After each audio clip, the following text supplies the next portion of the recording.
উতলু মা উহিয়া ইলাইকা মিনাল কিতাব উতলু মা উহিয়া ইলাইকা মিনাল কিতাব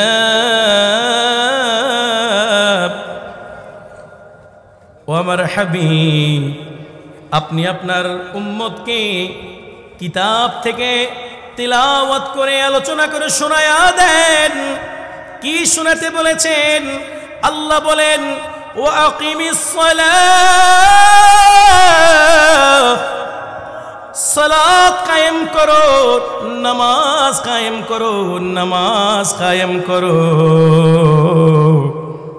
সালাত আদায় করতে যিনি অর্ডার করেছেন তিনি কে? আল্লাহ বলেন ওয়া আকিমিস সালাহ, নামাজ আদায় করবা। কেন নামাজ পড়বা? কারণ হলো ইন্নাস সালাতা তানহা আনিল ফাহশাই ওয়াল মুনকার। কারণ হলো নামাজ আপনাকে অশ্লীল এবং পাপ কাজ থেকে বিরত রাখবে। নামাজ আপনাকে কি থেকে বিরত রাখবে? আয়াতের আর ব্যাখ্যার দিকে যাব না, সামনের দিকে যাব না, এতটুকুর ব্যাখ্যা করি। এই ইন্নাস সালাতা তানহা আনিল ফাহশাই ওয়াল মুনকার, এখানে দুটো শব্দ ব্যবহার করা হয়েছে। নিশ্চয় নিশ্চয় নামাজ মানুষকে ফাহশা এবং মুনকার থেকে বিরত রাখে। প্রিয় উপস্থিতি, একটু আপনাদেরকে বুঝতে হবে ফাহশা কাকে বলে, মুনকার কাকে বলে। মুফাসসিরিনে কেরামগণ তাফসীরের কিতাবের মধ্যে অনেকগুলো ব্যাখ্যা দিয়েছেন, আমি জাস্ট দুইটা ব্যাখ্যা করব দুইটা শব্দে। ফাহশা বলা হয় এমন গুনাহের কাজ, যেই গুনাহের কাজ এটা যে গুনাহ এটা বুঝতে গেলে কোনো রকমের দলিল লাগে না, স্বাভাবিক বিবেক দিয়েই বোঝা যায়। ফাহশা কাকে বলে? ফাহশা বলা হয় এমন প্রকাশ্যে ওপেন গুনাহ, যেটা কমন গুনাহ, যে কোনো বিবেকের নজরে পড়লেই বুঝতে পারে যেটা একটা অশ্লীল কাজ। এটাকে কি বলা হয়? ফাহশা। আর মুনকার কাকে বলা হয়?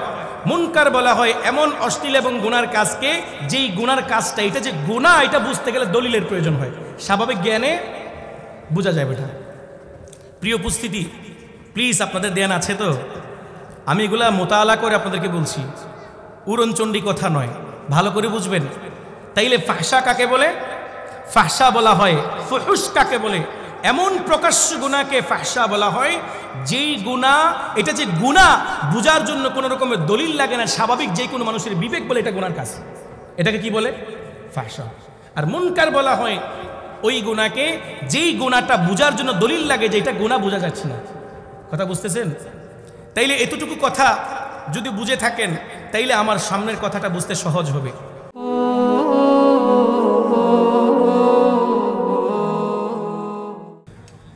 وما خلقت الجن والإنس إلا ليعبدون। আমি এ ধরার বুকে কেবলমাত্র শুধুমাত্র দুটো জাতিকে সৃষ্টি করেছি, মানব জাতি এবং জিন জাতিকে, আমার ইবাদতের জন্য। প্রিয় উপস্থিতি, আপনারা আয়াতের অর্থটা মাথায় রাখেন আর সংক্ষিপ্ত কয়েকটা ভূমিকা স্বরূপ কথা শুনেন, আমার আয়াতের তাফসীর এবং ব্যাখ্যাটা বুঝতে আপনাদের সহজ হবে। আল্লাহ রাব্বুল আলামিন এই পৃথিবীতে অসংখ্য সৃষ্টি তার রয়েছে। এখানে যাবিল উকুল, গায়রু যাবিল উকুল, জ্ঞান বুদ্ধিমত্তা আছে, বুদ্ধি ছাড়াও আছে। নাবাতাত রয়েছে, জামাদাত রয়েছে, হাইওয়ানাত রয়েছে, গাছ ইত্যাদি রয়েছে, জানোয়ার ইত্যাদি রয়েছে। আসমান থেকে জমিন পর্যন্ত, আরশ থেকে নিয়ে একেবারে তাহতা সারা, জমিনের তলদেশ পর্যন্ত অনেক হাজার হাজার লক্ষ কোটি শ্রেণীর মখলুকাত আল্লাহ পাক সৃষ্টি করেছেন। প্রিয় উপস্থিতি, এই পৃথিবীতে প্রত্যেকটা জিনিস বানিয়েছে, প্রত্যেকটা জিনিসের একটা গুণ আর একটা কাজ আছে। কি বলেন, আছে না নেই? একটু আমার দিকে লক্ষ্য করবেন, না তো কথাগুলো বুঝবেন না, আশেপাশে কেউ কথা বলবেন না, আমার অনুরোধ থাকবে। আমি কথা বললে আলোচনা করতে পারি না, এজন্য প্রত্যেকটা বস্তু এবং প্রত্যেকটা জীবের একটা সৃষ্টির লক্ষ্য রয়েছে। আমি যদি আপনাদের আশপাশ থেকে উদাহরণ দিই আপনাদের জন্য বোঝা সহজ হবে। দেখেন আপনাদের মাথার উপরে লাইট আছে কি না? এই লাইটকে সৃষ্টি করা হয়েছে কেন? লাইটের গুণ কি বলেন? কথা আপনারা বলবেন, লাইটের কাজ কি? আলো দেওয়া। এই যে মাথার উপরে প্যান্ডেল রয়েছে, এই প্যান্ডেলের কাজ কি? ছায়া দেওয়া, কুয়াশা থেকে বাঁচানো বা সৌন্দর্য, মাহফিলের একটা পরিবেশ। এই যে আমি মাইকে কথা বলছি, এই মাইকের নাম কি? ওয়াজ। মাইকের নাম কি? ওয়াজ। তো এই যে মাইকের কাজ কি? আমার ভয়েসটাকে সার্কুলার করা, সার্কুলেশন হচ্ছে এর কাজ। তাহলে বোঝা গেল, আমি আর কথা লম্বা করছি না, তাহলে বোঝা গেল এইভাবে যদি আপনি প্রত্যেকটা জিনিসের মধ্যে খেয়াল করেন, আল্লাহ পাক যা তৈরি করেছেন সব কিছু সৃষ্টির পিছনে একটা একটা গুণ দিয়েছে। যার কাজ যেটা সেটা যদি সে করে তাহলে সেটা কাজের, আর যদি সেটা সে না করে সেটা ফেলে দেওয়ার মতো। যেমন লাইট যদি এখন ফিউজ হয়ে যায়, উল্টা আপনারা ডেকোরেশনের মানুষদেরকে বকাঝকা শুরু করবেন, এটা কি লাইট এনেছো? কারণ এর কাজ তো আলাদা, আলো কেন দেয় না? স্পিকার থেকে যদি কথা বের না হয় সেটা আপনারা এখন ধাক্কা দিয়ে ফেলে দিবেন, কেন আনছো, এটা তো কাজ করে না। তাইলে বোঝা গেল যেই জিনিসকে স্রষ্টায় যেই কাজের জন্য সৃষ্টি করেছেন সেই কাজ করলেই সেটা কাজের, সেটার মূল্যায়ন হয়, নয়তো সেটা আর কোনো কাজে লাগে না। এই সমস্ত সৃষ্টির মধ্যে একটা প্রশ্ন জেগে যায়, আল্লাহ রাব্বুল আলামিন আপনাকে আর আমাকে কেন সৃষ্টি করেছেন? এই প্রশ্নের উত্তর হলো, আল্লাহ রাব্বুল আলামিন কোরআনে হাকিমে দিয়েছেন যে আয়াত আমি খুতবাতে পাঠ করেছি। আল্লাহ পাক বলে দিয়েছেন, ওয়ামা খালাকাতুল জিন্না ওয়াল ইনসা ইল্লা লিয়াবুদুন। আল্লাহ রাব্বুল আলামিন বলেন, আমি মানব জাতি এবং জিন জাতিকে সৃষ্টি করেছি কেবলমাত্র শুধুমাত্র আমি আল্লাহর ইবাদতের জন্য। সুতরাং লাইট যেমন আলোর জন্য সৃষ্টি করা হয়েছে, আলো না থাকলে লাইটের কোনো মূল্য নাই। মাইক্রোফোন ব্যবহার করা হয়েছে, সৃষ্টি করা হয়েছে আওয়াজ নেওয়ার জন্য। মাইক্রোফোনের মধ্যে যদি আওয়াজ না ঢুকে, আমার আওয়াজ যদি মাইক্রোফোন আপনাদের কান পর্যন্ত পৌঁছাতে না পারে, মাইক্রোফোনের যেমন কোনো মূল্য নাই, ঠিক তেমনি ভাবে আসমানের মালিক বলেন, তাম দুনিয়ার মানুষকে এক একটা কাজের জন্য বানিয়েছি, কিন্তু মানব জাতি এবং জিন জাতিকে এমন একটা কাজের জন্য বানাইলাম যেই কাজ লাইট করতে পারে না, ফ্যান করতে পারে না, গরু করতে পারে না, ছাগল করতে পারে না, জীব জানোয়ার করতে পারে না, কেউ যেটা করতে পারে না, এমন একটা গুরুত্বপূর্ণ কাজের জন্য আমি আল্লাহ রাব্বুল আলামিন মানব জাতিকে সৃষ্টি করলাম। সেই কাজের নাম হলো কেবলমাত্র শুধুমাত্র আসমানের মালিক এবং জমিনের মালিকের ইবাদত, ঠিক কিনা? তাইলে প্রিয় উপস্থিতি, যদি আমার কথা বুঝে থাকেন তাইলে আশা করি আপনারা আমার কথার উত্তর দিবেন। এই মানব জাতি এবং জিন জাতিকে সৃষ্টি করেছেন, তাদের মূল গুণ এবং মূল বৈশিষ্ট্য আর মূল কাজটা কি? আপনারা কথা না বললে ওয়াজ মজা হবে না। মুস্তাক ফৈজি সাহেব আসতেছে, গুতাই আপনাদের কথা বের করবে। কথা বুঝছেন? একটুও কথা বলবেন আপনার কথা আওয়াজ না করলে। কথা বুঝছেন? সাফা সোফা ভেঙে লেগে কথা বলতে হবে। তাইলে বলেন প্লিজ ভাই, আমাদেরকে এবং জিন জাতিকে আল্লাহ পাক সৃষ্টি কেন করেছেন? ইবাদতের জন্য। প্রিয় উপস্থিতি, এখন একটা প্রশ্ন জেগে যায় এখানে, দ্বিতীয় আরেকটা প্রশ্ন জেগে যায়। প্রথম প্রশ্ন বলেছিলাম সৃষ্টির উদ্দেশ্য কি? ইবাদত। শুধুমাত্র কেবলমাত্র ইবাদতের জন্যই আল্লাহ পাক আমাদেরকে সৃষ্টি করেছেন। মুফাসসিরিনে কেরামগণ এই আয়াতের আলোকে আরেকটা প্রশ্ন এখানে উত্থাপন করেছেন। প্রশ্ন হলো, হুজুর, যদি ইবাদত করেই যদি জিন জাতি এবং মানব জাতির কেবলমাত্র শুধুমাত্র উদ্দেশ্য হয়, তাইলে খায় কেন? পায়খানা প্রস্রাব করে কেন? ঘুমায় কেন? বাচ্চা জন্ম দেয় কেন? বিয়ে শাদী করে কেন? আদার্স যেই কাজগুলো রয়েছে, ব্যবসা বাণিজ্য, এই কাজগুলো কেন করে? তাদের তো এটার জন্য তো তাদেরকে সৃষ্টি করা হয় নাই। এর উত্তর যদি বুঝতে চান আপনারা, যদি একটা উদাহরণ বুঝেন তো ইনশাআল্লাহ এই উত্তর বোঝা আপনাদের জন্য সহজ হবে। উদাহরণটাকে আপনাদেরকে বলবো, আপনাদের মনোযোগ আছে না গেছে? কার কার মনোযোগ আছে? আল্লাহু আকবার বলে হাত তোলেন। আল্লাহু আকবার। আল্লাহ কবুল করুক। প্রিয় ভাইয়েরা আমার, আপনারা আজকে এই সূর্য তরুণ ক্লাবের উদ্যোগে যে মাহফিলের আয়োজন করেছেন, সব আয়োজনের উদ্দেশ্যটা কি? ওয়াজ। সব আয়োজনের উদ্দেশ্য কি? এখন ভালো করে বুঝেন কিন্তু কথা, আপনারা বলছেন সব আয়োজনের উদ্দেশ্য কি? এখন কেউ যদি প্রশ্ন করে ওয়াজ যদি উদ্দেশ্য হয়, এখানে লাইটের প্রয়োজন কি? প্যান্ডেলের প্রয়োজন কি? মাইকের প্রয়োজন কি? তাইলে আমি আশা করি আপনারা আমার সাথে একমত হবেন, প্রত্যেকেই এক কথায় উত্তর দিবেন, হুজুর ওয়াজের সুবিধার জন্য। কথা ঠিক কি না? মাইক ওয়াজ নাকি ওয়াজের সুবিধার জন্য? লাইটের নাম ওয়াজ নাকি ওয়াজের সুবিধার জন্য? প্যান্ডেলের নাম ওয়াজ নাকি ওয়াজের সুবিধার জন্য? তো যেমনি ভাবে মূল ওয়াজকে টার্গেট করে ওয়াজের সুবিধার জন্য সব আয়োজন করা হয়েছে, ঠিক তেমনি ভাবে আল্লাহ রাব্বুল আলামিন মানব জাতি এবং জিন জাতিকে সৃষ্টি করেছেন কেবলমাত্র শুধুমাত্র তার ইবাদতের জন্য। ইবাদত ছাড়া বাকি যত কাজ রয়েছে সব কাজগুলো হলো ইবাদতের সুবিধার জন্য। আমি কি কথাটা বোঝাতে পেরেছি? আমার এই ভূমিকাটা বুঝলে আপনার সামনের কথা বোঝা সহজ হবে। তাইলে আমার পূর্বের কথা যদি আপনারা বুঝে থাকেন, তাইলে বলেন আল্লাহ রাব্বুল আলামিন আমাদেরকে ঘুম দিয়েছেন কেন?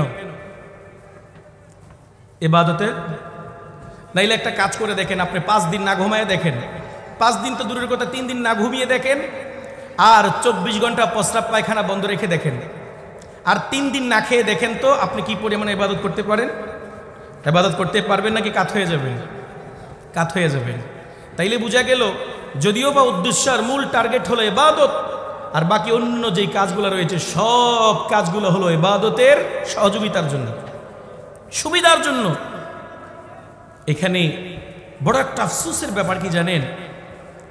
সবচেয়ে বড় আফসোসের ব্যাপার হলো, যদিও বা আল্লাহ পাক আমাদেরকে মূল টার্গেট করে ইবাদতের জন্য বানিয়েছে, আর বাকি যত কাজ রয়েছে, ব্যবসা বাণিজ্য, অফিস আদালত, ক্ষেত খামার, সব কিছু বানিয়েছে ইবাদতের সুবিধার জন্য। বড় আফসোসের ব্যাপার হলো, আমরা অন্য অন্য সব বিষয়গুলো নিয়ে মগ্ন হয়ে গেছি, মূল আল্লাহ পাকের টার্গেট যে ইবাদত রয়েছে এই ইবাদত থেকে দূরে সরে গেছি। কথা ঠিক কি না? এই জন্য প্রিয় উপস্থিতি, আসেন আমরা মূল টার্গেটের দিকে যাই।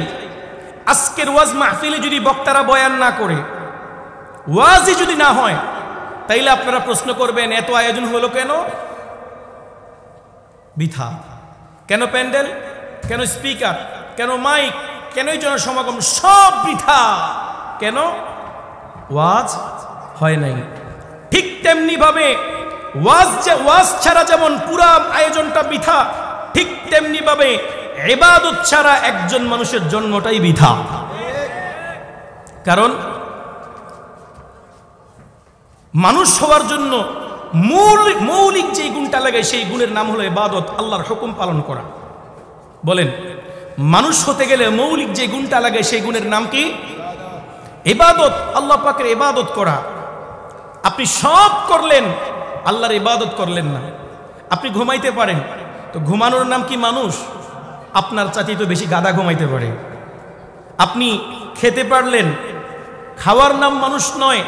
খাওয়ার নাম যদি মানুষ হইতো, আপনার চাইতে আমার চাইতে বলদ বড় মানুষ হইতো। কারণ আমি আপনি বেশি খেতে পারি নাকি বলদ বেশি খেতে পারে? যদি বড় দেহ এবং সুটামের অধিকারী হওয়ার নাম মানুষ হতো, হাতি সবচেয়ে বড় মানুষ হতো। কথা ঠিক কিনা? যদি বাচ্চা জন্ম দেওয়ার নাম মানুষ হতো, কুকুর সবচেয়ে বড় মানুষ হতো। কারণ মানুষের চাইতে কুকুরের বাচ্চা জন্ম দেওয়ার ক্ষমতা বেশি না কম? বেশি। তাইলে বুঝা গেল, এই পৃথিবীর যতগুলা কাজ আছে এই কাজগুলা করার জন্য মানুষের প্রয়োজন হয় না, এগুলো জানোয়ারও করতে পারে। কিন্তু জানোয়াররা যেই কাজটা করতে পারে না, সেই কাজটা করার জন্যই আল্লাহ পাক মানুষকে বানিয়েছে। কিন্তু বড় আফসোসের ব্যাপার হলো, মানুষ জানোয়ারদের সব কাজগুলোর পিছনে পুরা জিন্দেগি বরবাদ করে দিয়েছে, কিন্তু কেবলমাত্র শুধুমাত্র যেই কাজটার জন্য তাকে সৃষ্টি করা হয়েছে সেই কাজটাকেই পিছনে ফেলে দিয়েছে। কি কথা ঠিক? এজন্য আসেন আমাদেরকে মূল বানানোর যে টার্গেট আর উদ্দেশ্য আছে, আমরা মূল উদ্দেশ্যের উপর উঠি।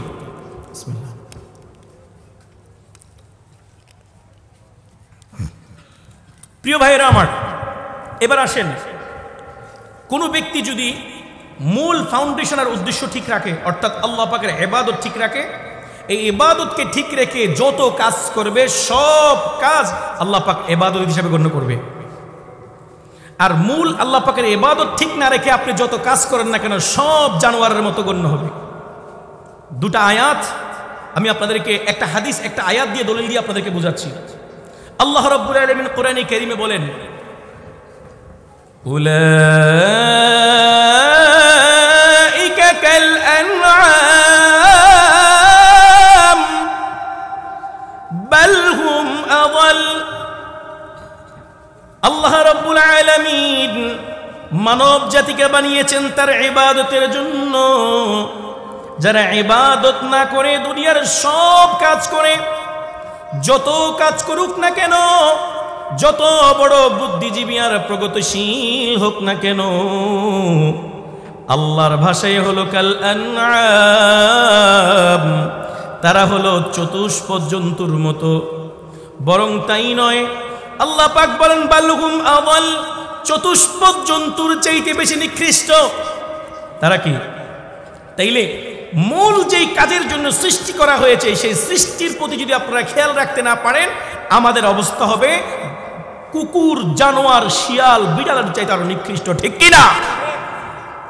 আর যদি মূল ইবাদতটা ঠিক রেখে যদি আপনি দুনিয়ার যত কাজ করবেন না কেন, আল্লাহ রাব্বুল আলামিন সব কাজগুলোকে ইবাদতে গণ্য করবে। একটা হাদিস দিয়ে উদাহরণ দিয়ে চলে যাব সামনের দিকে, আমার হাতে সময় নেই। 3টা হাদিস ছিল, একটা বলতে পারবো। হাদিসের ইবারতও পড়তে পারছি না, অর্থটা শুনেন। আল্লাহর রাসূল সাল্লাল্লাহু আলাইহি ওয়াসাল্লাম এক হাদিসে বলেন, যেই ব্যক্তি জামাতের সহিত ইশারের নামাজ আদায় করলো, নামাজ আদায় করে ঘুমাইছে, আল্লাহ রাব্বুল আলামিন তাকে অর্ধরাত্র ইবাদত করার সওয়াব দিয়েছে। সুবহানাল্লাহ, বাইত গিয়ে কইেন। এরপরে রাসূল সাল্লাল্লাহু আলাইহি ওয়াসাল্লাম হাদিসের এক অংশে বলেন, যে ব্যক্তি ফজরের নামাজ জামাতে শহীদ পড়লো, আল্লাহ পাক তাকে বাকি অর্ধরাত্রে ঘুমানোর ইবাদত করার সওয়াব দান করেছেন। তাইলে সমান সমান কি দাঁড়ালো? ঈশা এবং ফজরের নামাজ যে ব্যক্তি জামাতে শহীদ পড়বে, সারা রাত ঘুমাইলেও ইবাদতের সওয়াব পাওয়া যাবে। তাইলে খুব কথাগুলো যদিও বা সাধারণ, কিন্তু একটু ভালো করে বুঝতে হবে প্রিয় উপস্থিতি। এই যে ঘুমানোটা, এটাকে ইবাদত নাকি ব্যক্তিগত কাজ? এটা আমার শারীরিক একটা ফিটনেসের জন্য, এটা আমার একটা সুবিধাজনিত একটা কাজ। আমি ঘুমাবো আমার শরীর ভালো থাকার জন্য।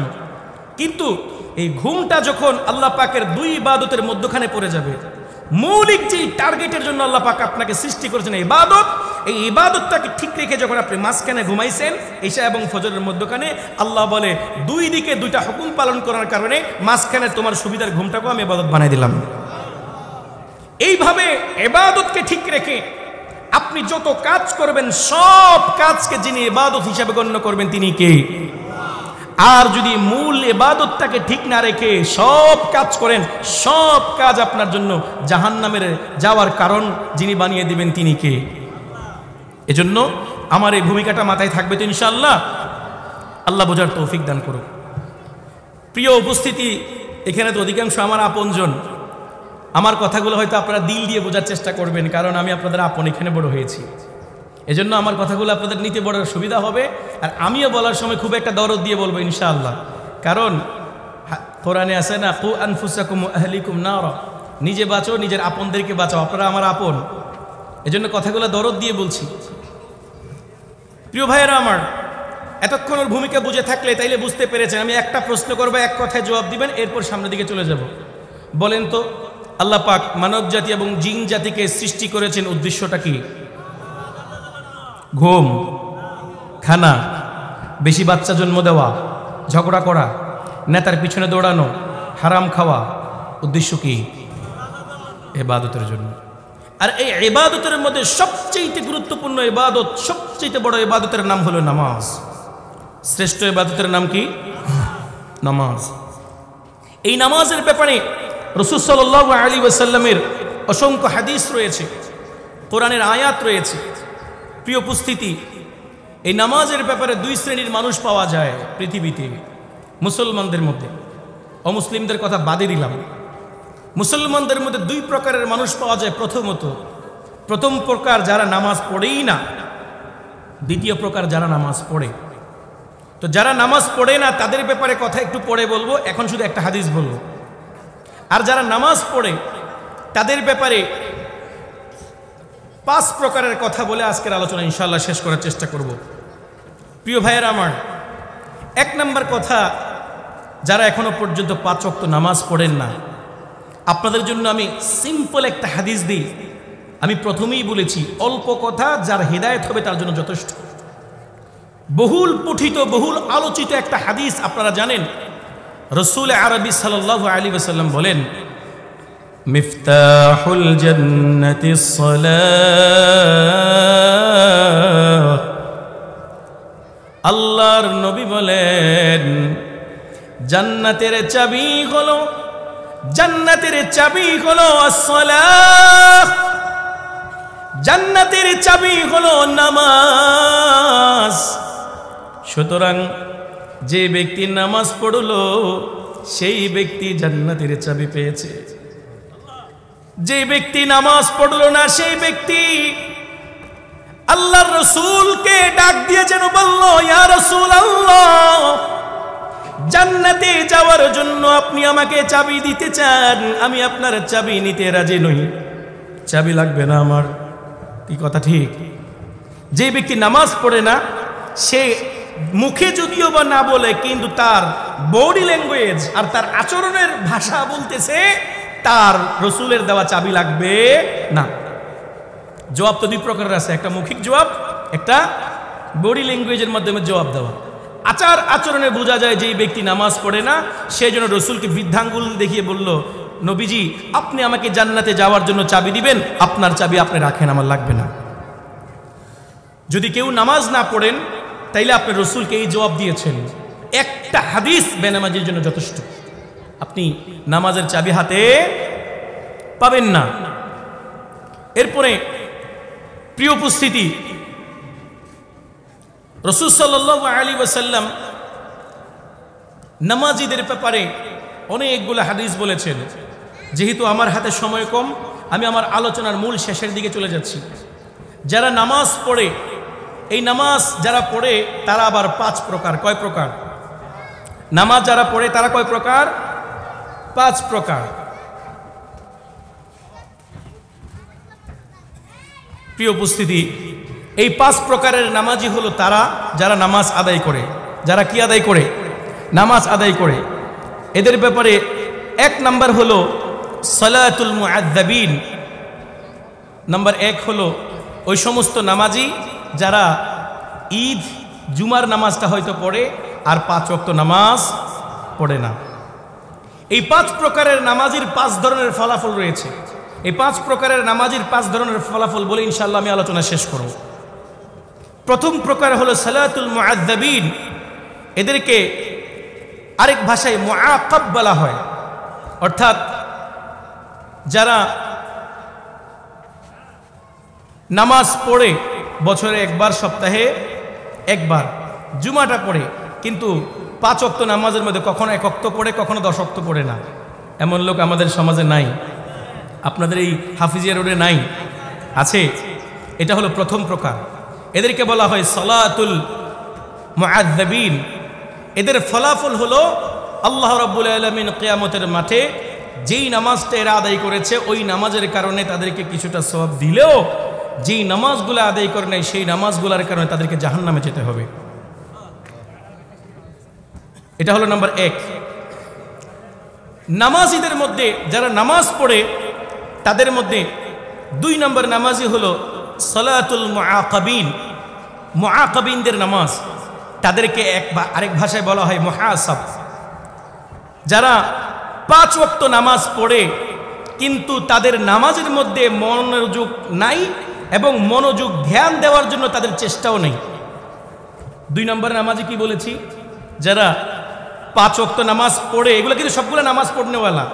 5 ওয়াক্ত নামাজ পড়ে, নামাজ কাউন্ট করার মধ্যে খুব কাবিল, আমি 5 ওয়াক্ত নামাজ পড়ি, কিন্তু 5 ওয়াক্ত নামাজের মধ্যে 1 ওয়াক্ত নামাজের ভিতরেও কিছুক্ষণের জন্য চেষ্টা করলো না আমার নামাজের ভিতরে আল্লাহর ধ্যান আছে না নেই?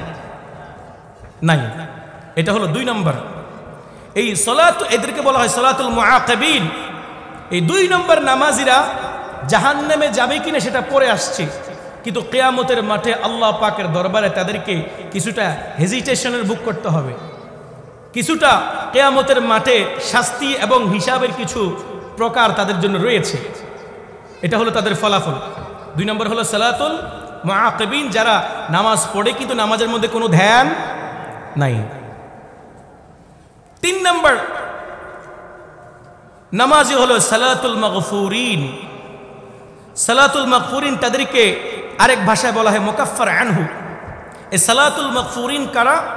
যারা নামাজ পড়ে, এই নামাজের মধ্যে হাদিসে পাকের মধ্যে রয়েছে শয়তানের কিছু স্পেশাল বাহিনী রয়েছে, যারা তাদের ট্রেনিং প্রাপ্ত কিছু ফোর্স রয়েছে, যাদের কাজ হলো শুধুমাত্র নামাজে খাড়াইলে নামাজি ব্যক্তিকে ডিস্টার্ব করা, খালি কথা মনে করিয়ে দেওয়া, কতক্ষণ সংসারে, কতক্ষণ দোকানে, কতক্ষণ রাস্তায়, কতক্ষণ বন্ধু, কতক্ষণ বাণিজ্য, কতক্ষণ কোর্টে, অর্থাৎ দুনিয়ার বিভিন্ন জায়গার মধ্যে অমনোযোগী করে দেওয়া হলো তাদের মূল দায়িত্ব।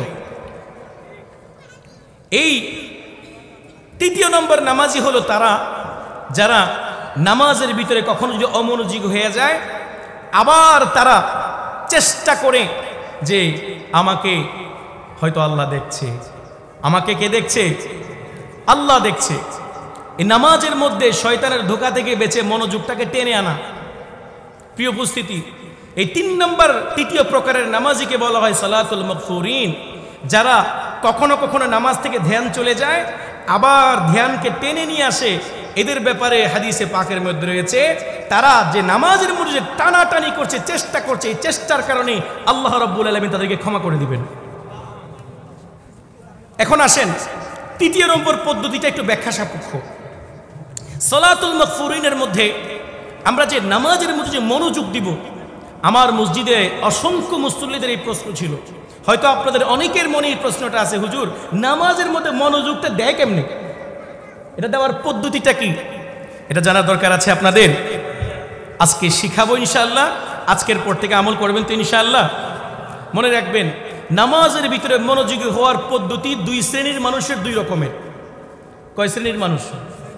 2 শ্রেণীর মানুষের জন্য পদ্ধতি 2টা। এক শ্রেণী হলো আলেম, এক শ্রেণী হলো সাধারণ শিক্ষিত, যারা মাদ্রাসায় পড়ে নাই। তো যারা মাদ্রাসায় পড়ে নাই তাদের জন্য একটা পদ্ধতি নামাজের মনোযোগ আকর্ষণ করার জন্য, আল্লাহ পাকের ধ্যান রাখার জন্য। আর যারা মাদ্রাসায় পড়েছেন, আলেম ওলামা, কোরআন হাদিস বুঝে, তাদের জন্য এক পদ্ধতি। আলেমদের জন্য পদ্ধতি হলো সহজ, যেহেতু আলেমরা কোরআনের অর্থ বুঝে, আরবি অর্থ বুঝে, সব কিছুর অর্থ বুঝে, তারা অর্থ বুঝে বুঝে বুঝে বুঝে সালাত আদায় করবে ইনশাআল্লাহ। তাদের নামাজের মধ্যে ধ্যানের মনোযোগ। তাইলে উলামায়ে কেরামদের জন্য উলামায়ে কেরামদের জন্য নামাজের মধ্যে মনোযোগ রাখার মূল থিমটা কি বলেছিলাম? অর্থ বুঝে। যেমন আল্লাহু আকবার যখন বলবে, আল্লাহ মহান, এর অর্থের দিকে খেয়াল করে যখন নামাজটা পড়বে, আল্লাহ মহানের দিকে খেয়াল থাকলে কি অন্য জায়গায় খেয়ালটা যাওয়ার কোনো সম্ভাবনা আছে? নেই। এরপরে আলহামদুলিল্লাহ যখন আউযু বিল্লাহ পড়বে, বিতাড়িত মরদুদ শয়তান থেকে আমি আল্লাহ পাকের কাছে আশ্রয় চাচ্ছি, এই কথা যখন বলবে, এই আপনারা এত জোরে কথা বলছেন কেন? এটা মাহফিল, স্পিকারের লোকদের আদবগুলো জানা থাকা দরকার, কোনো কথা হবে না। আপনাদের মনোযোগ আছে না গেছে? কথাগুলো দরকার আছে আপনাদের। তাইলে আপনি যখন নামাজের মধ্যে সূরা ফাতিহা পড়বেন, সূরা ফাতিহা আলহামদুলিল্লাহি রাব্বিল আলামিন,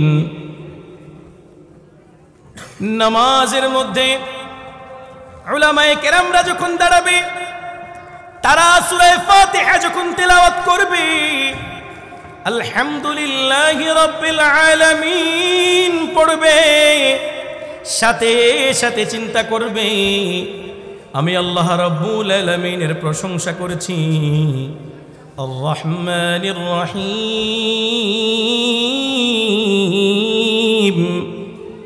যিনি হলো রহমান, যিনি হলো রহিম। এইভাবে অর্থের দিকে খেয়াল করে যদি নামাজ পড়ে ইনশাআল্লাহ চোখে পানি আসবে, ধ্যান নড়বে না। এবার আসেন, সাধারণ শিক্ষিত যারা রয়েছে, মাদ্রাসা পড়ুয়া না, তারা নামাজের মধ্যে ধ্যান রাখার পদ্ধতি কি বলেন, জানা দরকার আছে না নেই? এবার আপনাদেরটা বলি, খুব ভালো করে বুঝবেন। এই পদ্ধতিটা বোঝার জন্য আমি আপনাদেরকে একটা হাদিসের রেফারেন্স দিই, হাদিসের একটা অংশ বিশেষ বলবো। এই হাদিসের নাম হলো হাদিসে জিব্রিল।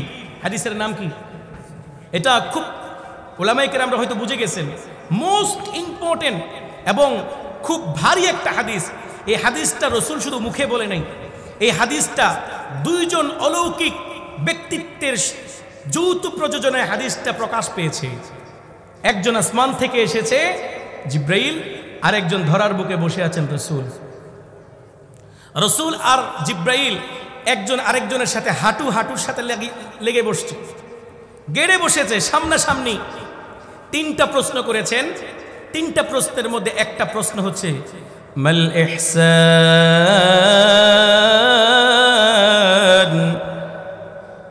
প্রশ্ন করেছেন নির্বেজাল ইবাদত কাকে বলে? নির্বেজাল ইবাদত কি? যে ইবাদতের মধ্যে আল্লাহ ছাড়া কেউ থাকবে না, যে ইবাদতের মধ্যে রবের ধ্যান ছাড়া কিছু থাকবে না, এই নির্বেজাল ইবাদতের নাম কি? একটু ডেফিনেশনটা আমাদেরকে বলে দেন। তখন এই নির্বেজাল ইবাদতের পদ্ধতি বলে দেওয়া হয়েছে, আতা'বুদাল্লাহ কান্নাকা তারাহ ফাইন লাম তাকুন তারাহু ফাইন্নাহু ইয়ারাক। আল্লাহর ইবাদত করবা কান্নাকা তারাহ, যেমন কি আপনি আল্লাহকে দেখছেন। আপনি আল্লাহ পাককে দেখছেন, এই ধ্যান নিয়ে নামাজ পড়তে হবে, এই ধ্যান নিয়ে ইবাদত করতে হবে। ফাইন লাম তাকুন তারাহু ফাইন্নাহু ইয়ারাক। যেহেতু চর্ম চোখে আল্লাহকে দেখা যায় না, চর্ম চোখে যেহেতু আল্লাহকে দেখা যাবে না, কিয়ামতের মাঠে আল্লাহকে দেখা যাবে। এমনকি কিয়ামতের মাঠে হাদিসের মধ্যে আছে 14 তারিখ পূর্ণিমার চাঁদ যেমন স্পষ্ট দেখা যায়, তার চাইতে বেশি স্পষ্ট দেখা যাবে রবকে। আল্লাহু আকবার বলেন। যদিও চর্ম চোখে আল্লাহকে দেখার মতো শক্তি আমাদের নাই, তারপরেও আল্লাহ রাব্বুল আলামিনের হাবিব আমাদেরকে শিক্ষা দিয়েছেন। দ্বিতীয় নম্বর পদ্ধতি হলো ফাইন্নাহু ইয়ারাক। যদিও তুমি আল্লাহকে না দেখো, এই ধারণা মনে রাখো, আমার আল্লাহ আমাকে দেখতেছে। আল্লাহু আকবার। এটা হলো সর্বসাধারণের জন্য নামাজের ধ্যান ঠিক রাখার একটা খুব গুরুত্বপূর্ণ একটা টেকনিক। এই টেকনিকটা যদি আপনি প্রত্যেকটা ইবাদতে, বিশেষ করে নামাজে যদি আপনি এই টেকনিকটা অ্যাপ্লাই করতে পারেন, রব্বে করিমের কসম করে বলছি, আজ হোক কাল হোক আল্লাহ পাক আপনাকে অবশ্যই সালাতুল মাগফুরিন অন্তর্ভুক্ত করবেন। প্রিয় ভাইরা আমার, এতক্ষণের কথা যদি বুঝে থাকেন, তাইলে আপনারা প্লিজ আমার সাথে একটু বলবেন, সাধারণ উলামায়ে কেরামদের জন্য নামাজে ধ্যান ঠিক রাখার পদ্ধতি কি? কথা কন না। অর্থের দিকে লক্ষ্য করে সালাত আদায় করা। আর সাধারণ লোকদের জন্য নামাজে ধ্যান রাখার পদ্ধতি হলো একটাই, সেটা হলো যখনই নামাজ থেকে মন ছুটে যাবে তখনই আপনি ইনস্ট্যান্ট চিন্তা করবেন, আমাকে এখন আল্লাহ দেখছে। যদি এক রাকাত নামাজের ভিতরে 10 বার মন দৌড়ে চলে যায়, শয়তান টেনে নিয়ে যাচ্ছে পরিবারের দিকে, আবার চিন্তা করবেন আল্লাহ আমাকে দেখছে। আবার চলে গেছে বাচ্চার দিকে মেডিকেলে, আবার চিন্তা করবেন কার চিন্তা করি, রব আমাকে দেখছে। আবার চলে গেছে বিজনেসের দিকে, দোকানের ভিতরে, আবার চিন্তা করবেন আল্লাহ আমাকে দেখছে। এই টানাটানি চলবে শয়তানের সাথে। কার সাথে? তাইলে আপনি যখন এই টেকনিক অ্যাপ্লাই করবেন, 1 দিন 2 দিন 3 দিন 1 বছর 2 বছর 3 বছর যখন আপনি শয়তানের সাথে ধাক্কাধাক্কি করবেন, শয়তান দেখবে আপনাকে ধোঁকা দেওয়ার কোনো কাজ হয় না। কারণ আপনি না ছোট বান্দা, আপনি যে কোনো প্রকারের শয়তানকে ওভারটেক করে আপনি আবার নামাজে ধ্যান আনতেই চান, আপনার চিন্তা খালি আল্লাহ আমাকে দেখছে, আল্লাহ আমাকে দেখছে, আল্লাহ আমাকে দেখছে, এই চিন্তা যখন আপনি করবেন তো দেখবেন এরপরে আল্লাহ পাক আপনাকে এমন একটা স্তরে পৌঁছিয়ে দিবেন যে স্তরে পৌঁছার পরে আপনি নামাজে আল্লাহু আকবার থেকে শুরু করে সালাম ফিরানো পর্যন্ত 1 মিনিটের জন্য আপনার ধ্যান রব ছাড়া কারো দিকে যাবে না। আর যখন আপনি এই পর্যায়ে চলে যাবেন, এই চেষ্টা করতে করতে শয়তানের সাথে টানাটানি করতে করতে যখন এই পর্যায়ে চলে যাবেন, তখন আপনি চলে যাবেন 4 নম্বরের স্তরে। মুসল্লির কয় নম্বরের স্তরে? সেটাকে বলা হয় সালাতুল মুকাররাবিন। সেটাকে বলা হয় কি? সালাতুল মুকাররাবিন, অথবা আরেকটা শব্দে বললে মুসাফ বলা হয়। কি বলা হয়? মুসাফ। সালাতুল মুকাররাবিন হলো 4 নম্বর, হলো তারা যাদের নামাজের শুরু থেকে শেষ পর্যন্ত কমপ্লিট ধ্যান নামাজের মধ্যে থাকে, 1 সেকেন্ডের জন্য ধ্যান অন্যদিকে যায় না। প্রিয় উপস্থিতি, এই সালাতুল মুকাররাবিন এটার ব্যাপারে আপনাদেরকে একটু কথা বলতে হবে। আমি খুতবাতে একটা আয়াত পড়তে চেয়েছিলাম, সময়ের স্বল্পতার কারণে একটা আয়াতকে স্কিপ করেছিলাম। আমি আবার সেই আয়াতটাকে উল্লেখ করছি। একটা আয়াত আছে কোরআনে কারীমের সূরা আনকাবুতের 45 নম্বর আয়াত। আল্লাহ রাব্বুল আলামিন তার হাবিবকে অর্ডার করেছেন, উতলু মা উহিয়া ইলাইকা মিনাল কিতাব, উতলু মা উহিয়া ইলাইকা মিনাল কিতাব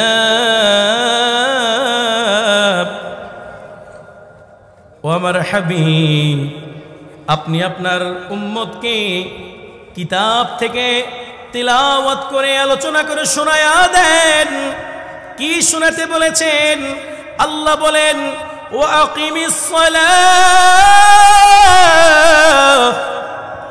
সালাত কায়েম করো, নামাজ কায়েম করো, নামাজ কায়েম করো।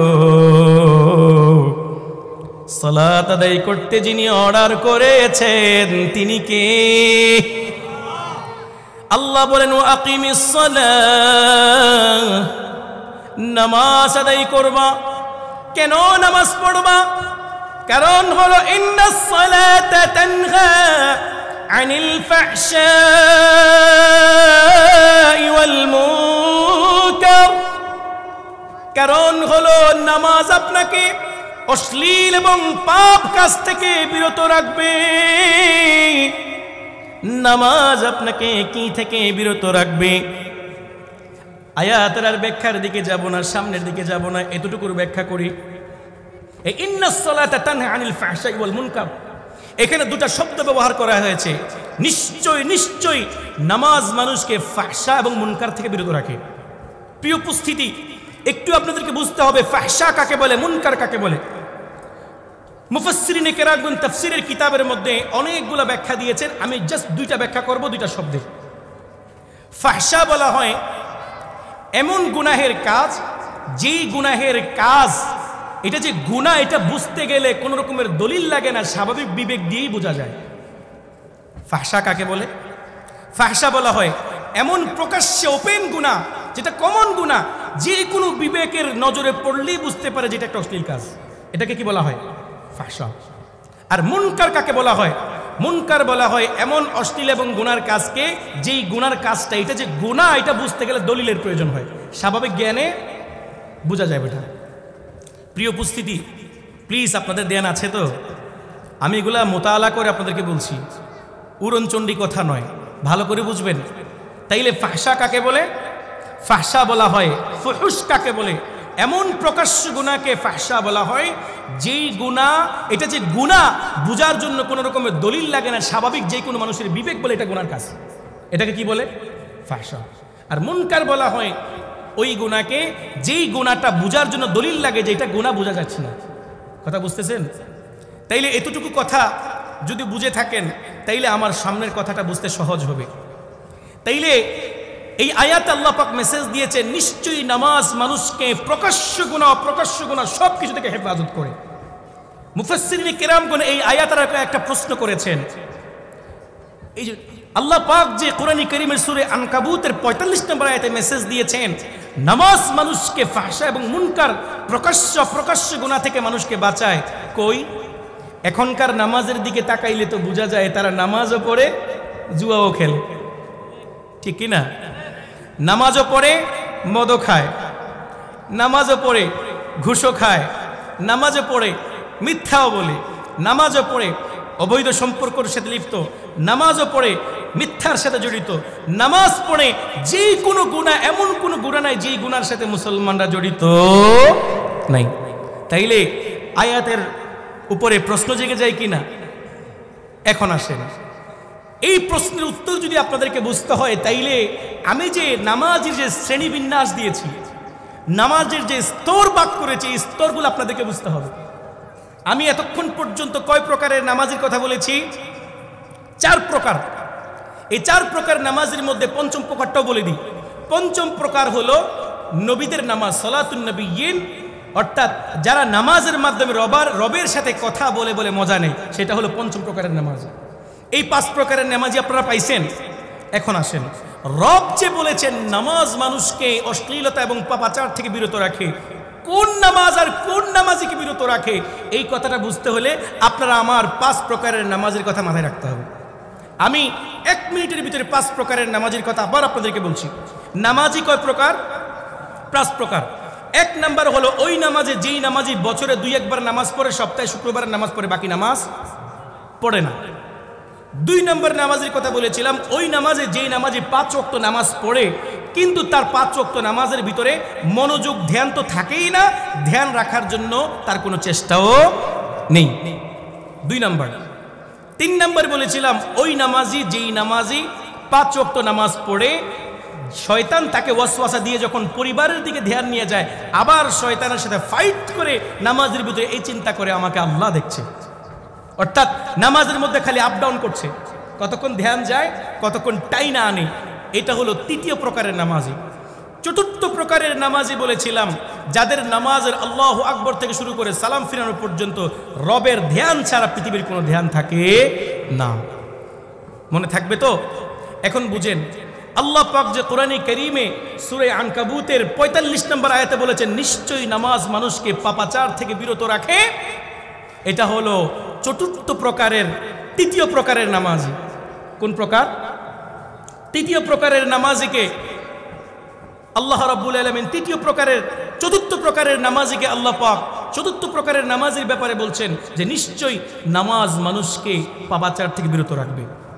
তাইলে বোঝা গেল আমাদের দেশে আমরা যে নামাজ পড়ি, আমাদের নামাজের মধ্যে ব্যবসা আছে না নাই? দুনিয়া আছে না নাই? পরিবার আছে না নাই? যেহেতু আমাদের নামাজের মধ্যে আল্লাহর ধ্যান নাই, সুতরাং আমরা এখনো 4র্থ নম্বর নামাজি হতে পারি নাই। এই জন্য আমাদের নামাজ আমাদেরকে অশ্লীলতা থেকে বিরত রাখতে পারছে না। বিষয়টা বোঝার জন্য আমি আপনাদেরকে আরেকটু সহজ করে বলি। এই আয়াতের শানে নুজুলটা যদি আমি আপনাদেরকে বলি সংক্ষেপে, আপনারা আমার কথাটা আরো ভালো করে বুঝবেন। প্রিয় উপস্থিতি, এই আয়াতটা নাজিল হয়েছে ছোট্ট একটা ঘটনার পরিপ্রেক্ষিতে। মুফাসসিরিনে কেরাম তাফসীরের কিতাবের মধ্যে আয়াতের শানে নুজুল লিখেছেন যে রাসূল সাল্লাল্লাহু আলাইহি ওয়াসাল্লামের আমলে একজন ব্যক্তি নতুন ইসলাম ধর্ম গ্রহণ করেছে। এখনো পর্যন্ত তার বদঅভ্যাস, অনইসলামিক জীবনের যে বদঅভ্যাস, সব অভ্যাস রয়ে গেছে। ওই অবস্থার অভ্যাসগুলো যখন তার রয়ে গেছে, এখন সেই লোকটা জানতে পেরেছে নামাজ ফরজ, নামাজ পড়তে হয়, নামাজ পড়লে এই পাওয়া যায়, জান্নাত পাওয়া যায়, আল্লাহর খুশনুদি পাওয়া যায়, রাসূলের শাফাআত পাওয়া যায়। এই কিছু শুনে সেই লোকটা নামাজ শুরু করেছে। তো সাহাবায়ে কেরামদের মধ্যে কিছু লোক এসে ওই লোকটার ব্যাপারে আল্লাহ রাসূলের কাছে অভিযোগ করেছেন যে ইয়া রাসূলুল্লাহ, আপনার মসজিদে নববীতে যেই লোকটা সালাত আদায় করতে আসে, নও মুসলিম, এই লোকটা নামাজও পড়ে আর মসজিদ থেকে বের হয়ে এমন কোনো পাপ কাজ নাই যেই পাপ কাজ সে করে না, সব করে। আল্লাহ রাসূল তাকে তখন সাহাবায়ে কেরামদেরকে উত্তর দিল, তোমরা একটু অপেক্ষা করো, লোকটাকে একটু ভালো হওয়ার সময় দাও। তো রাসূল সাল্লাল্লাহু আলাইহি ওয়াসাল্লাম সাহাবায়ে কেরামদেরকে অপেক্ষা করতে বললেন। কিছুদিন যাওয়ার পরে দেখা যাচ্ছে লোকটা এমন পরিমাণ আল্লাহওয়ালা হয়ে গেছে, ওই সাহাবীর নামাজের বাইরে যত অশ্লীল কাজ ছিল, যত খারাপ কাজ ছিল, সব কাজ থেকে সে ফিরে চলে এসেছে। তখন আল্লাহ রাব্বুল আলামিন সূরা আনকাবুতের এই ৪৫ নম্বর আয়াত নাযিল করেছেন। আল্লাহ পাক ডেকে বলেন, উতলু মা উহিয়া ইলাইকা মিনাল কিতাব, ও আমার হাবিব, যারা আপনাকে প্রশ্ন করেছেন লোকটার ব্যাপারে, ইয়া রাসূলুল্লাহ, লোকটা নামাজ পড়ে, নামাজ পড়ার পাশাপাশি মদ খায়, নামাজের পাশাপাশি গুনাহের কাজ করে, ইয়া রাসূলুল্লাহ, আপনি তাদেরকে শোনায় দেন যারা লোকটার ব্যাপারে প্রশ্ন করেছেন। ইন্নাস সালাতা তানহা আনিল ফাহশাই ওয়াল মুনকার, নিশ্চয় নামাজ মানুষকে অশ্লীলতা এবং পাপাচার থেকে বিরত রাখে। যদি আমার কথা বুঝে থাকেন তাইলে একটু ধ্যান দিয়া বুঝবেন, আমাদের নামাজ কেন আমাদেরকে অশ্লীলতা থেকে ফিরায় না? কারণ হলো আমাদের নামাজ প্রথম প্রকারের নামাজই আমরা জীবনে বছরে ১ ওয়াক্ত ২ ওয়াক্ত সালাত আদায় করি। প্রথম প্রকারের নামাজই আমাদের ভিতরে আছে। প্রথম প্রকারের নামাজিকে তার নামাজ অশ্লীলতা থেকে দূরে সরাতে পারবে না, কারণ তার নামাজের মধ্যে এমন পাওয়ার নাই। দ্বিতীয় নাম্বার নামাজি আমাদের মধ্যে আছে যাদের ৫ ওয়াক্ত নামাজ আছে, নামাজের ভিতরে কোনো ধ্যান নাই, ৫ ওয়াক্ত সালাত আদায় করে শুরু থেকে শেষ পর্যন্ত ১ মিনিটের জন্য এই চিন্তা করার সুযোগ নাই আমার আল্লাহ আমাকে দেখছে। যেহেতু পুরা নামাজের মধ্যে ১ মিনিটের জন্য রবের ধ্যান নাই, এই জন্য আমার নামাজ আমাকে অশ্লীলতা থেকে দূরে সরাতে পারে না।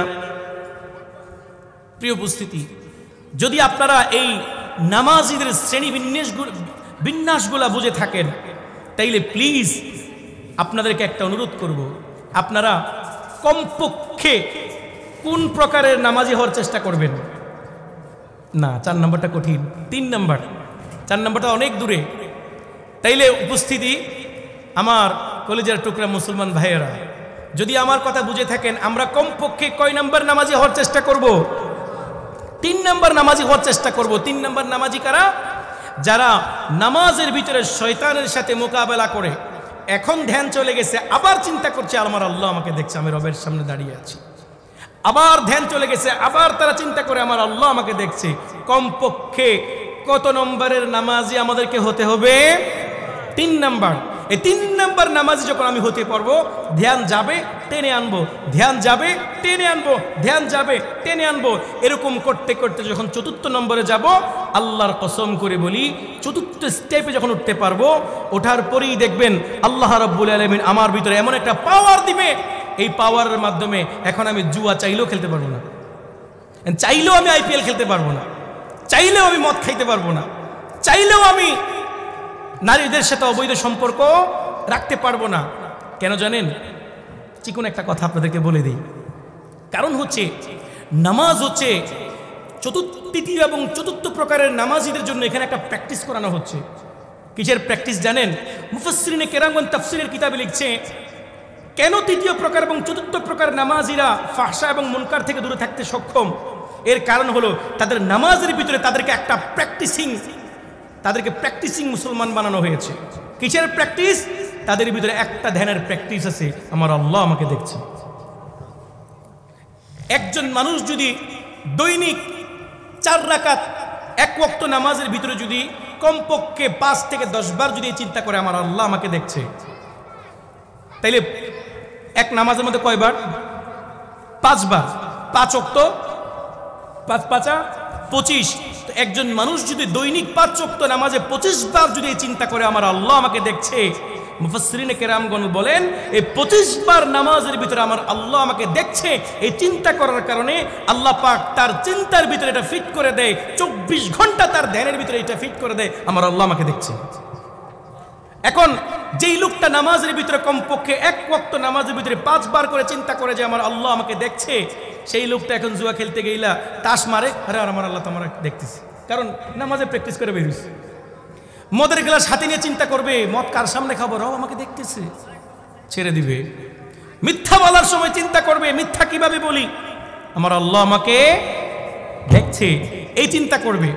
তাইলে প্রিয় উপস্থিতি, দেখেন আয়াতের সাথে আমাদের তাফসীরের সাথে আমাদের চরিত্রের সাথে কত সুন্দর করে আল্লাহ পাক মিলিয়ে দিয়েছেন। আমি আবার বলছি, ইন্নাস সালাতা তানহা আনিল ফাহশাই ওয়াল মুনকার, নিশ্চয়ই নামাজ মানুষকে অশ্লীল এবং পাপাচার থেকে বিরত রাখে। কখন বিরত রাখবে? যখন আপনি নামাজের মধ্যে চেষ্টা করবেন আল্লাহ পাকের ধ্যান এবং খেয়াল রাখার জন্য, যখন চেষ্টা করবেন তখন আল্লাহ রাব্বুল আলামিন আপনার 24 ঘন্টার জীবনের ভিতরে ফিট করে দিবেন। সব সময় আপনার ব্রেনের মধ্যে সেট করা থাকবে বাই ডিফল্ট, আমার আল্লাহ আমাকে দেখছে। নির্জনে পাহাড়ের চিপায় গুনাহ করার সময় চিন্তা জেগে উঠবে, আমার আল্লাহ আমাকে দেখছে। ঘরের ভিতরে বেডরুমের মধ্যে মোবাইলের মধ্যে অশ্লীল জিনিস দেখার সময় চিন্তা করবে, আমার আল্লাহ আমাকে দেখছে। নর্তকীদের নাচ দেখার সময় চিন্তা করবে, আমার আল্লাহ দেখছে। অবৈধ মেয়েদের সাথে চ্যাটিং করার সময় চিন্তা করবে, কেউ যদিও না দেখে একজন দেখছে, তার নাম কি? এই জন্য তৃতীয় নম্বর এবং চতুর্থ নম্বর নামাজীদের সবচেয়ে বড় শিক্ষা হলো কি? কে দেখছে? কে দেখছে?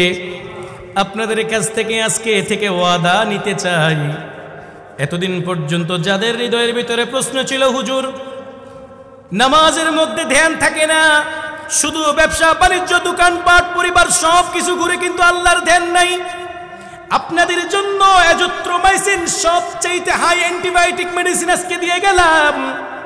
এই মেডিসিনটা কি আমার বানানো নাকি রাসূলের হাদিস থেকে নেওয়া? হাদিসে জিবরিল থেকে নেওয়া। আজকে থেকে 5 ওয়াক্ত নামাজে চেষ্টা করবেন, যখন আল্লাহু আকবার বলবেন, আল্লাহু আকবার বলার আগে চিন্তা করবেন রব দেখছে। সূরা ফাতিহার সময় ধ্যান চলে গেলে আবার চিন্তা করবেন রব দেখছে। এই আল্লাহ দেখছে, আল্লাহ দেখতেছে, আল্লাহ দেখতেছে।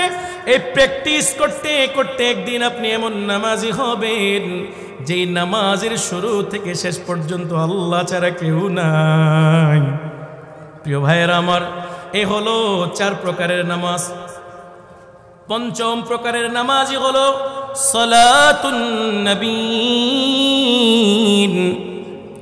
নবীদের নামাজ। কাদের নামাজ? এইটা একটু বুঝেন, নবীদের নামাজ আবার কিরকম? এই সালাতুন নবী পঞ্চম প্রকারের নামাজই হলো যারা নামাজ পড়ে রবের সাথে দাঁড়িয়ে দাঁড়িয়ে কথা বলে মজা নেওয়ার জন্য। সুবহানাল্লাহ, রাস্তে বলেন। যারা নামাজের মধ্যে কার সাথে মজা নেওয়ার জন্য? যেমন আপনারা নবীদের ব্যাপারে একটা হাদিস আপনারা সকলে জানেন, আল আম্বিয়াউ আহিয়াউন ফি কুবুরিহিম ইউসাল্লুন। এক হাদিসের মধ্যে আছে, সমস্ত নবীরা দুনিয়া থেকে ইন্তিকাল হয়ে যাওয়ার পরে আল্লাহ পাক তাদেরকে আবার পুনরায় কবরে জিন্দা করে দেন। কবরে জীবিত হয়ে যাওয়ার পরে নবীরা সেখানে কি করেন? হাদিস আছে ইউসাল্লুন, তারা এখানে নামাজ পড়ে। আচ্ছা, এই হাদিসের উপর একটা প্রশ্ন মুহাদ্দিসিনে কেরামগণ করেছেন, উত্তরও দিয়েছেন। মুহাদ্দিসিনে কেরামগণ হাদিসের উপরে প্রশ্ন করেছেন, দুনিয়ার চক্ষু বন্ধ হয়ে যাওয়ার পরে হায়াতের বাজেট যখন ফুরিয়ে যাবে, কবরের আলমে বরজখে যখন মানুষ চলে যাবে, সেখানে কোটি বছর যদি কেউ ইবাদত করে একটা সুবহানাল্লাহ বলার সওয়াব পাওয়া যাবে না।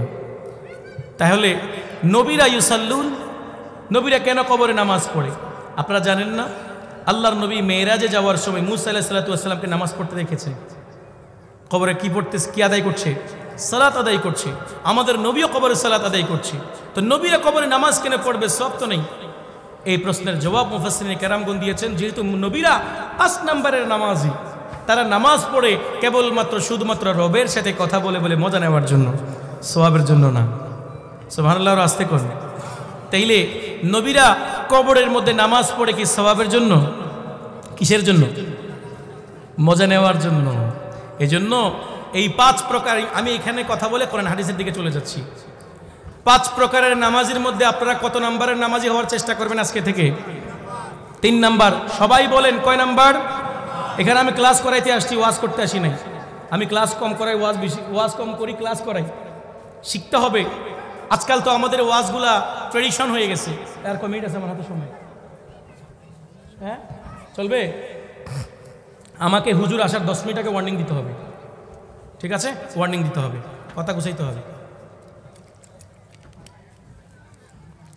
আজকে আমাদের দেশে প্রচুর আলোচনা হয়, কিন্তু আলোচনা কয় মিনিট? 5 মিনিট। 5 মিনিট সময় আছে, আজকে আর কথা বললাম না। আমি আপনাদের জন্য 5টা কোরআনের আয়াত আর 7টা হাদিস এনেছি। 4টা হাদিসের মধ্যে কমপক্ষে 3টা হাদিস বলার খেয়াল ছিল, কিন্তু আজকে বলতে পারলাম না। 5 মিনিটের মধ্যে একটা হাদিস বলে সামনের দিকে আমি চলে যাচ্ছি। প্রিয় ভাইরা আমার, এতক্ষণ তো বলেছি নামাজের কথা। সর্বপ্রথম একজন বেনামাজির কথা বলেছিলাম, যে বেনামাজির জন্য একটা হাদিস যথেষ্ট। আল্লাহ রাসূল বলেছেন মিফতাহুল জান্নাতিস সালাহ, জান্নাতের চাবি হলো কি? নামাজ। তো যে ব্যক্তি নামাজ আদায় করবে না, সেই জন্য আল্লাহ রাসূলকে বলেছে ইয়া রাসূলুল্লাহ আমার চাবিও লাগবে না, আপনার চাবি আপনার কাছে রাখেন। 2 নম্বর একটা হাদিস নেন, একটা কমন হাদিস আপনারা প্রত্যেকেই জানেন। আল্লাহ রাসূল বলেন আউয়ালু মা ইউহাসাবু বিহিল আবদু ইয়াওমাল কিয়ামাতিস সালাহ, কিয়ামতের মাঠে সর্বপ্রথম হিসাব হবে নামাজ। যার নামাজ ঠিক আছে তার সব ঠিক, যার নামাজ ঠিক নাই তার কোনো কিছু ঠিক নাই। আল্লাহর নবী মুহাম্মদুর রাসূলুল্লাহ সাল্লাল্লাহু আলাইহি ওয়াসাল্লাম বলেন আউয়ালু মা ইউহাসাবু বিহিল আবদু ইয়াওমাল কিয়ামাতিস সালাহ, কিয়ামতের মাঠে মুসলমানদের প্রথম হিসাব হবে আইনাস সালাত, নামাজ কই? আল্লাহর নবী বলেন ফাইন সালুহা সালুহা সালাহু সাইরা আমালিহি, যদি কারো নামাজ ঠিক হয়ে যায় তার সব ঠিক হয়ে যাবে, আর নামাজ যদি কারো বরবাদ হয়ে যায় সব বরবাদ হয়ে যাবে। এই জন্য কিয়ামতের মাঠে মুসলমানদের প্রথম হিসাব কি হবে বলেন? নামাজের হিসাব হবে। এই জন্য প্রিয় ভাইয়েরা আমার, এটা আপনার দুনিয়ার পরীক্ষার হল নয়। একটা প্রশ্ন না হলে আর একটা প্রশ্নের দিকে গিয়ে কোনো মতে পাস করবেন, এই অপশন আখিরাতের মধ্যে নাই। কিয়ামতের মাঠে প্রথম প্রশ্ন হবে নামাজ, নামাজ, নামাজ। আমার বান্দারা নামাজ কই?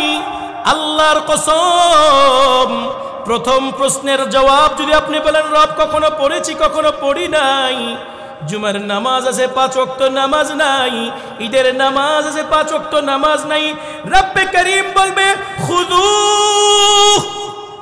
ফাগুল্লু সুম্মাল জাহিম সাল্লু, ওহে ফেরেশতারা নাফরমানকে ধর,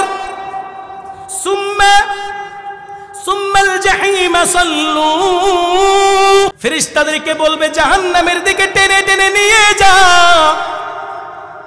70টা শিকল দিয়ে জাহান্নামীকে বেনামাজিকে বেঁধে টেনে টেনে হেঁচড়ে হেঁচড়ে জাহান্নামের দিকে নিয়ে যাবে।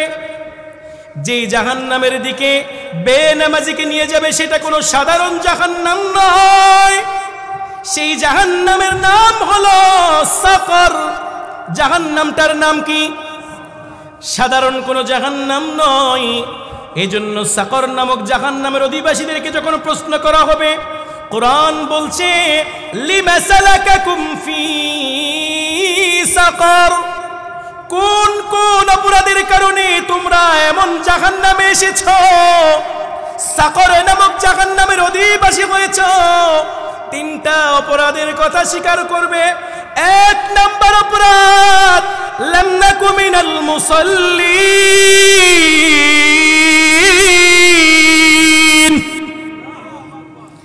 1 নাম্বার সাকরের অধিবাসীরা বলবে লাম নাকু মিনাল মুসাল্লিন। 1 নাম্বার অপরাধ ছিল আমাদের নামাজ পড়তাম না, নামাজ আদায় করি নাই। 1 নাম্বার অপরাধ স্বীকার করবে। দুই নাম্বার বলবো ওয়ালাম নাকুনু তুইমুল মিসকিন, দুনিয়ার মধ্যে তারা বড় কৃপণ ছিল, জীবনে কোনোদিন কোনো মানুষকে মেহমানদারি করত না। কৃপণতার কথা সাকরের অধিবাসীরা স্বীকার করবে।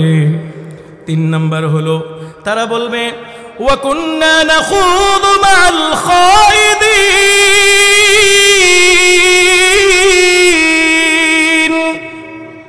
তিন নাম্বার অপরাধ স্বীকার করবে, আমরা আমাদের কাজ ছিল দুনিয়ার মধ্যে মানুষের সমালোচনা করার, গীবত করা। এই জন্য মুসলমানদের ভিতরে এখন গীবত আর সমালোচনার প্রবণতা আছে না নাই? এই জন্য প্রিয় ভাইরা আমার, হুজুর চলে এসেছে শেষ, সর্বশেষ কথা হলো সাকরের অধিবাসীদের জন্য সাকর নামক জাহান্নাম ঠিক করা হবে। এই জন্য এই আযাব থেকে বাঁচতে হলে 5 ওয়াক্ত নামাজ পড়া দরকার আছে না নাই? আল্লাহ পাক আমাদের সবাইকে তৃতীয় এবং চতুর্থ প্রকারের নামাজি হয়ে 5 ওয়াক্ত নামাজ জামাতের সহিত আদায় করে সাকর নামক জাহান্নাম থেকে বেঁচে আল্লাহ পাকের জান্নাত অর্জন করার তৌফিক দান করুক। ওয়া মা আলাইনা ইল্লাল বালাগ। ওয়াসসালামু আলাইকুম ওয়া রাহমাতুল্লাহি ওয়া বারাকাতুহু।